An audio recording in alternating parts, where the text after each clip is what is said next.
Hello students, let's discuss stability of carbocation. तो again देखिए, chemistry में कंफ्यूजन क्या होता है, हम प्रायोरिटी या डेफिनेशन कोई एक चीज स्किप कर देते हैं। स्टेबिलिटी ऑफ कार्बोकेटाइन को जब भी देखना है तो ध्यान रखना है, प्रायोरिटी में सबसे ऊपर एरोमेटिसिटी होगा। अगर कोई ऐसा कार्बोकेटाइन जो एरोमेटिक है तो वो मोस्ट स्टेबल होगा। फॉर एग्जाम्पल अगर हम बात करें इसकी, तो सबसे ज्यादा स्टेबल कार्बोकेटाइन जो एनसीईआरटी में मेंशन है cycloheptatrienyl cation, because it is aromatic. उसके बाद जो दूसरा पॉइंट हमें इसी प्रायोरिटी में ही सोचना है, तो अगर हम यहाँ पे देखें तो C6H4 C6H4 C6H4 and C6H5 यानी बेंजीन सब में कनेक्टेड है। लेकिन बेंजीन के होने से एरोमेटिसिटी नहीं होती, एरोमेटिसिटी में वो कटायन इन्वॉल्व होना चाहिए जैसे कि यहाँ पे है।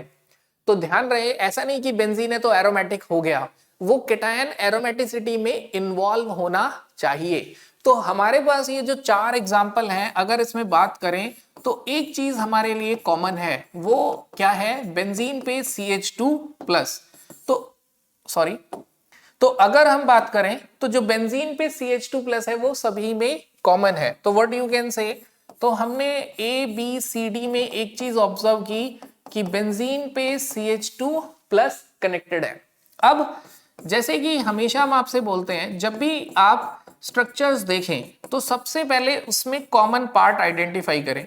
जैसे मैं चारों लिख रहा हूं तो आपको ये क्लियर हो गया कि इन चारों में कॉमन है बेंजीन पे CH2 plus. Now let's see option A. Option A देखते हैं।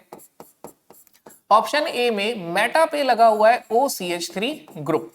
नाउ ऑप्शन बी में पैरा पे लगा हुआ है OCH3 group. Now option C is benzene पे CH2 plus.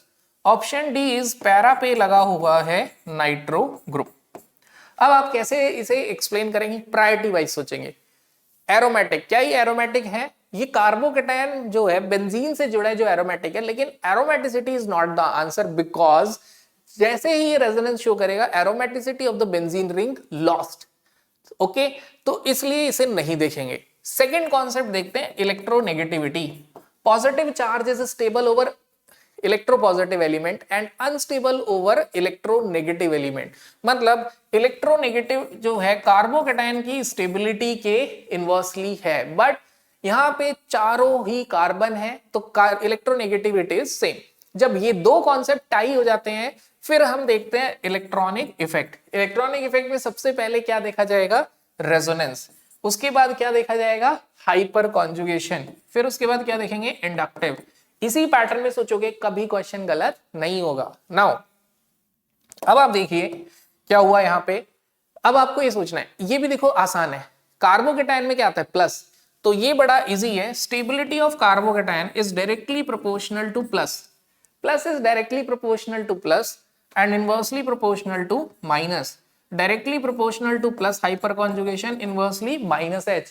Directly proportional to plus I and inverse of minus I. Now, अब अगर ये चारों चीजें देखें तो यहां पे देखा जाए सीधे इलेक्ट्रॉनिक इफेक्ट देखना है।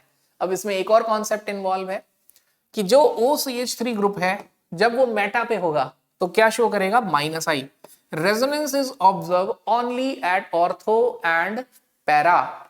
इलेक्ट्रॉन आएगा तो ऑर्थो पैरा पे आएगा, रेजोनेंस से जाएगा तो ऑर्थो और पैरा से जाएगा। मेटा पे इंडक्टिव ही होगा, वेदर प्लस आई और minus I. Yes, plus I minus I के में हमें पता oxygen is electronegative, that will show minus I. कभी भी ऑक्सीजन बेंजीन से डायरेक्टली कनेक्टेड होता है तो इट शोज प्लस आर। कभी भी ऑक्सीजन बेंजीन रिंग से डायरेक्टली कनेक्ट होगा तो प्लस आर शो करेगा, और अगर इनडायरेक्टली कनेक्ट होगा तो minus R. Now let's arrange. तो मोस्ट स्टेबल कार्बोकेटायन कौन हुआ, बी। तो कभी भी अगर ऑर्डर का क्वेश्चन आए तो सबसे पहले मोस्ट और लीस्ट देख लो। तो मोस्ट आया बी, तो मोस्ट बी आते ही हमें समझ आ गया कि आंसर सेकंड और फोर्थ हो सकता है, सेकंड एंड फोर्थ हो सकता है। अब देखेंगे least, inverse of minus R. तो least stable carbocation is D. तो देखेंगे किसमें डी है, फोर्थ। यहां तो किस्मत अच्छी थी कि बी और डी मतलब एक ही ऑप्शन है, बट अगर कहीं पे ऐसे दो ऑप्शन होंगे तो उस केस में हमें ए और सी भी कंपेयर करना है। बट अभी हम सीख रहे हैं तो यहां देख लेते हैं। आउट ऑफ ए और सी, ए में माइनस आई लग रहा है, सी में कोई इंपैक्ट नहीं है, माइनस आई के इनवर्स है। कार्बोकेटाइन की जो स्टेबिलिटी है that is directly proportional to plus I and inverse of minus I. यानी ये अनस्टेबल है, A is unstable, C is more stable, that's why C आगे है और A पीछे है। तो एक बार फटाफट समराइज कर देते हैं। स्टेबिलिटी ऑफ कार्बोकेटाइन सबसे पहले डिपेंड करती है एरोमेटिसिटी पे, उसके बाद इलेक्ट्रोनेगेटिविटी पे, उसके मतलब ये टाई होते चले जाएंगे तब हम नेक्स्ट रूल पे जाएंगे।